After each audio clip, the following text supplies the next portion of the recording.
Welcome back ख़वातीन और हज़रात। अब एक ऐसे टॉपिक के हवाले से बात करने लगे हैं जो कि पाकिस्तान में बहुत ज़्यादा फैलता जा रहा है। ये सिर्फ एक खून की बोतल का इंतज़ार एक शख्स करता है, क्योंकि उसकी ज़िंदगी हर महीने दूसरों के खून की मोहताज होती है। ये कहानी सिर्फ एक बच्चे की नहीं बल्कि हज़ारों बच्चों की है जो थैलेसीमिया जैसे लाइलाज मर्ज़ के साथ रोज़ जीते और लड़ते हैं। ये कोई आम बीमारी नहीं बल्कि एक ऐसा खामोश जिन्याती मर्ज है जो नस्ल दर नस्ल मुंतकिल होता है, और बदकिस्मती से पाकिस्तान दुनिया के उन ममालिक में शामिल है जहां ये मर्ज तेज़ी से फैल रहा है। इस बीमारी पर बात करेंगे और लोगों को अवेयर करने की कोशिश भी करेंगे कि किस तरह से हम इस बीमारी से छुटकारा पा सकते हैं। बिल्कुल, और इसी के लिए हमें डॉक्टर गुलाम यासीन साहब ने ज्वाइन कर लिया। Thank you so much for your time. सबसे तरह से हसनैन ने इब्तिदा में बात की है कि ये एक जन्याती मर्ज़ है, तो थोड़ा सा हमें पहले एक्सप्लेन करें कि ये मर्ज़ किस तरह से फैलता है, असल में है क्या, किस तरह से पता चलता है, इसके सिम्टम्स क्या हैं? जी, बहुत शुक्रिया। बेसिकली थैलेसीमिया ये एक जिस तरह जीनियाती आप कह रहे हैं, विरासती तौर पर माँ बाप की तरफ से बच्चों में शिफ्ट होता है, और ये बिल्कुल ऐसे होता है जैसे आप हम लोग गले में एक जंजीर डालते हैं और उस जंजीर की कड़ियाँ होती हैं, एक दूसरे के साथ वो मिली होती हैं।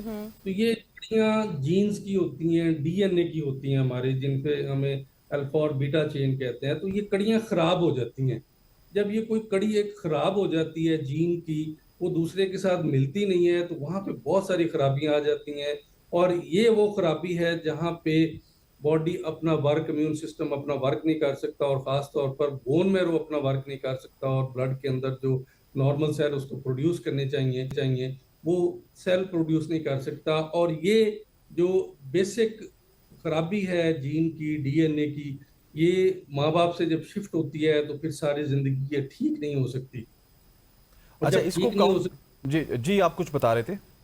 जब ये ठीक नहीं हो सकती तो फिर ये पेशेंट सारी जिंदगी डिपेंडेंट रहता है, क्योंकि इसकी बॉडी तो वो वर्कआउट कर नहीं सकती, तो ये डिपेंडेंट रहता है ब्लड ट्रांसफ्यूजन पे। और ये ब्लड ट्रांसफ्यूजन भी जिस तरह माँ बाप की तरफ से एक शिफ्ट होती है, एक तकलीफ, इंतहाई तकलीफ दे सारी जिंदगी डिपेंडेंसी, इसलिए इस बच्चे की डिपेंडेंसी सारी जिंदगी जो है ना वो ब्लड की तरफ होती है।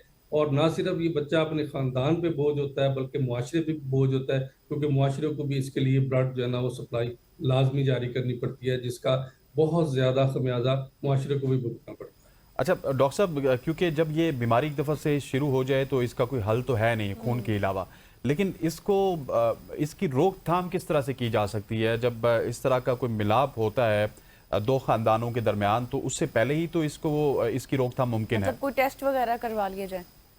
जी बिल्कुल, इसकी रोकथाम तो बहुत आसान है, और पूरी दुनिया में लेजिस्लेशन है, कानून है, लेकिन बदकिस्मती से बाकी कवानीन के तरफ हमारे पाकिस्तान में भी ये कानून जो है ना वो इम्प्लीमेंट नहीं किया जाता।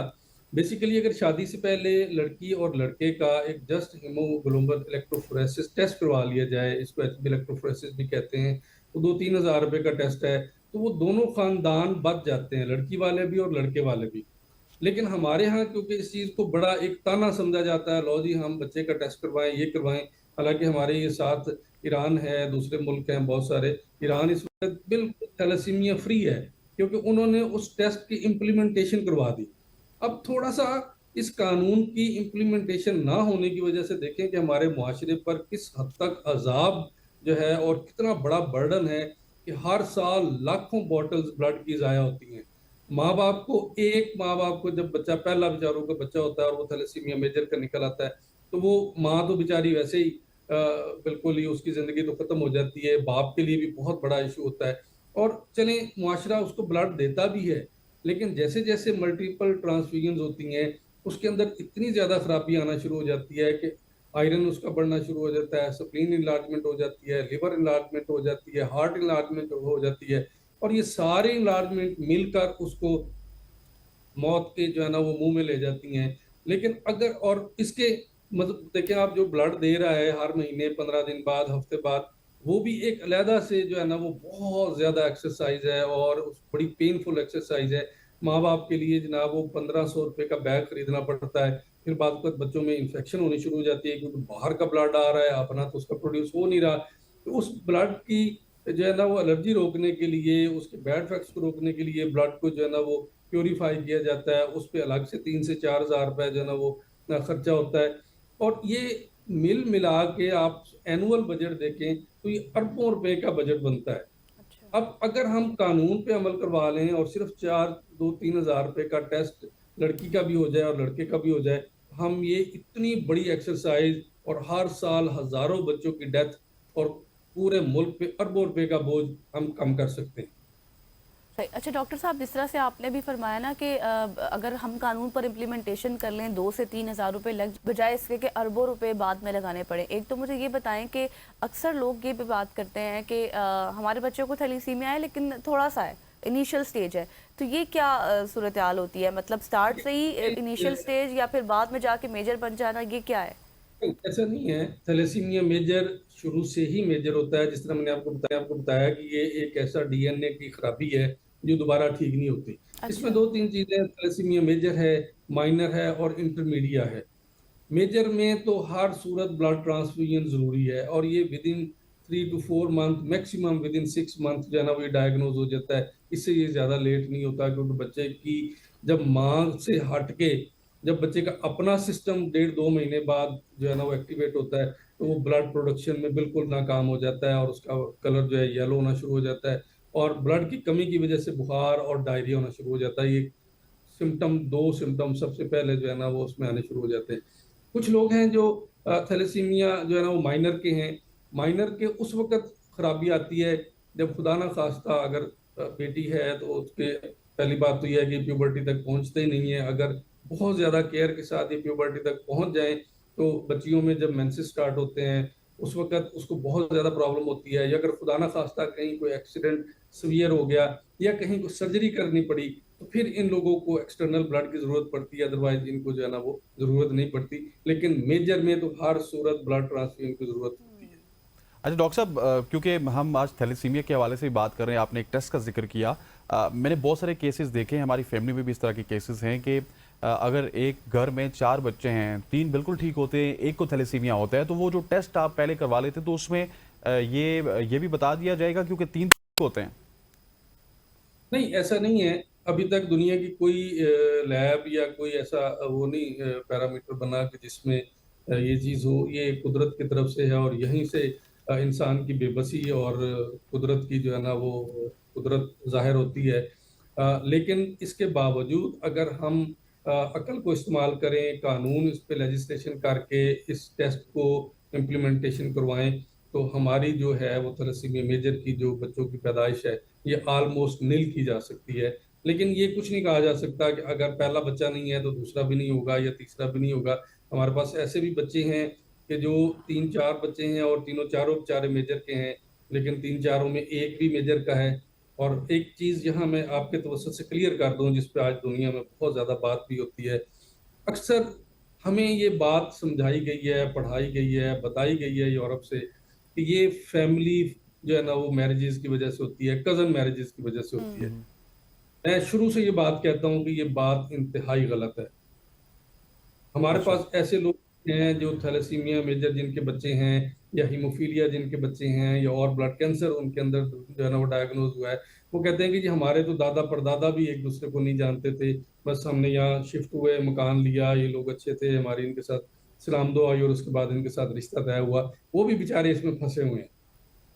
हमारे फैमिली सिस्टम को तबाह करने के लिए ये हमारे ज़हन में एक बात डाली गई है और हमारे इस खास तौर पर एशिया के खत्ते में ये बात कही गई, क्योंकि हमारे यहाँ फैमिली सिस्टम बहुत मजबूत था कि ये फैमिली जो है ना वो मैरिजेस की वजह से, कजन मैरिजेस की वजह से होता है, जबकि ऐसा बिल्कुल नहीं है। सही। मतलब ये कॉन्सेप्ट बिल्कुल लोगों का गलत है कि कजन मैरिजेस की वजह से हो रहा है। अच्छा डॉक्टर मैं साहब, इसके पिछले एक आपको सवाल। सॉरी एग्जांपल दे दूं। आप ज्यूज देख लें जो हमें रिपोर्ट करते हैं, जो हमें इल्म देते हैं या जो तहकीक करते हैं, वो अपनी ज्यूज फैमिली से बाहर कभी शादी ही नहीं करते। कोई दुनिया का आज तक मुझे बता दें कि कोई वो इस तरह ज्यूस जो है ना वो बाहर शादी करें जो अपनी फैमिली वाले हैं, जो ओरिजिनल नस्ली यहूदी हैं। दूसरे तो वो जो आजकल सो कार्ड हैं वो तो कर लेते हैं। लेकिन मैं हीमोफीलिया पे जब मैं रिसर्च कर रहा था तो फैक्टर 9-10 तक जब हम पहुंचे तो 10 सिर्फ उन्हीं ज्यूस में हीमोफीलिया की वो पाई जाती है, बिल्कुल, क्योंकि वो शैंडलर ये ज्यूस की सिर्फ आप बात कर रहे हैं। बिल्कुल। जी। सही। अच्छा डॉक्टर साहब, मुझे ये बताएं कि पिछले सवाल के जवाब में आप बात कर रहे थे ना कि जिस तरह से एक सारा प्रोसेस होता है, बच्चे को खून की बोतल लगती है और फिर एक लंबा प्रोसेस, फिर उस पर भी पैसे लगते हैं, कितना तकलीफ दे है ये एक बच्चे के लिए। और सेकेंडली, चूंकि आप इस पे बेहतर नॉलेज रखते हैं, मुझे ये भी बताइएगा कि इस वक्त क्या तादाद है, कितनी तेजी से ये थैलीसीमिया फैल रहा है पाकिस्तान में। जी, कुछ चीज़ें बड़ी तकलीफ दे हैं कहने को, तो यहाँ प्राइवेटली बहुत सारे फिगर्स हैं, लेकिन बदकिस्मती है कि हमारे यहाँ गवर्नमेंट लेवल पे मैंने नहीं कभी देखा कि एग्जैक्ट को फिगर आई हो, लेकिन ये है कि 6,000 बच्चा हर साल थैलेसीमिया मेजर का जो है ना वो पैदा होता है जो एक सेंटर से जो है वो दी गई है, जो कलेक्शन की गई है। लेकिन हमारे यहाँ मेरा ख्याल है पाकिस्तान एक वाहिद मुल्क है जहाँ पे ये चीज़ जो है ना वो कोई एग्जैक्ट फिगर नहीं है। दूसरी बात देखें, जब बच्चे को मल्टीपल ट्रांसफ्यूजन होती है तो फिर इसकी किलेशन थेरेपी स्टार्ट होती है जब आयरन लेवल बहुत ज़्यादा ओवरलोड हो जाता है और बेली उसकी बल्ज आउट होती है, लंग्स पे बहुत ज़्यादा प्रेशर पड़ता है, हार्ट पे बहुत ज़्यादा प्रेशर पड़ता है, और वो बच्चों को बेचारों को सांस लेना मुश्किल हो जाता है और बच्चों की स्कूलिंग या बच्चों की जो सोशल लाइफ है बिल्कुल ख़त्म हो जाती है। उस किलेशन थेरेपी के लिए जो इंजेक्शन देते हैं वो 8 घंटे में इंजेक्शन ख़त्म होता है। अब एक 2-3 साल का या 4 साल का बच्चा है, उसको 8 घंटे आप एक ड्रिप लगा के बिठा दें, उसकी लाइफ, सोशल लाइफ या उसकी सोशल मेंटेलिटी क्या रह जाएगी। फिर उसके साथ एक माँ को बैठना पड़ता है, माँ की भी जिंदगी आप समझ लें कि वो किस तरह की हो जाएगी, क्योंकि ये हफ्ते में 2-2 3-3 दिन उसको किलेशन थेरेपी बात करवाना पड़ती है। अगर हम शुरू से ही ये एहतियात कर लें, और उसके लिए बहुत ज़्यादा जो है ना वो इकोनॉमिकली, जिस तरह मैं बार-बार कह रहा हूँ कि इकोनॉमिकली बर्डन जो है ना वो अल्हम्दुलिल्लाह बहुत ज़्यादा कौम पे पड़ रहा है। और हम उसके अगेंस्ट, अगर मैं आपको बताऊँ कि हम लोग जो कर रहे हैं पिछले 16-17 साल से, कि अगर एक बच्चा हमारे पास आया है और उसको 15 डेज़ आफ्टर ट्रांसफ्यूजन हो रही है, तो हमारे 3-4-6 माह के ट्रीटमेंट के बाद उस बच्चे का आयरन लेवल अल्हम्दुलिल्लाह बहुत हद तक नॉर्मल हो जाता है with medicines, natural medicines, homeopathic medicines. और उसका स्प्लीन इनलार्जमेंट आहिस्ता-आहिस्ता खत्म हो जाती है, लिवर इनलार्जमेंट खत्म हो जाती है, हार्ट उसका जो है ना वो बहुत मजबूत हो जाता है, उसमें अगर कोई आयरन ओवरलोड है तो वो भी ऑलमोस्ट क्लियर हो जाता है। और उसका जो ब्लड ट्रांसफ्यूजन का जो पीरियड है, अगर वो 15 डेज था तो वो 20 डेज, 30 डेज, इस तरह आगे काफ़ी हद तक बढ़ जाता है। और उसके जो ब्लड ट्रांसफ्यूजन की जब कमी उसमें होती है, और जब ब्लड ट्रांसफ्यूजन कम उसको लगता है, तो वो आहिस्ता-आहिस्ता सोशल लाइफ में आ जाता है, वो दोबारा से बच्चों के साथ खेलता है, उसकी सोशल लाइफ बिल्कुल नॉर्मल बच्चों की तरह होनी शुरू हो जाती है। और हमारे पास जो बच्चे 15-16 साल से रेगुलर आ रहे हैं, जब से हमने शुरू किया है इस पे काम, अल्हम्दुलिल्लाह वो अब प्यूबर्टी के प्रोसेस में दाखिल हो चुके हैं।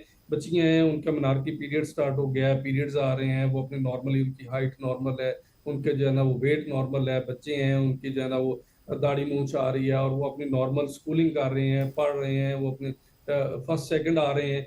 और हमने अल्हम्दुलिल्लाह आज तक वो 30 से 40,000 ब्लड बैग जो है ना वो इन 15-16 सालों में अपनी कौम के बचाए हैं। और इस पे देखो कि कितने करोड़ों रुपए जो है ना वो खर्च होते हैं। ठीक हो गया। डॉक्टर गुलाम यासीन साहब, thank you so much for joining us. हमारे साथ गुफ्तगू कर रहे थे के हवाले से ख़वातीन-ओ-ज़ात। यहाँ पे वक्त हो चाहते हैं शॉर्ट सी कमर्शियल ब्रेक का ब्रेक लेते हैं, वापस आते हैं, हमारे साथ रहिए।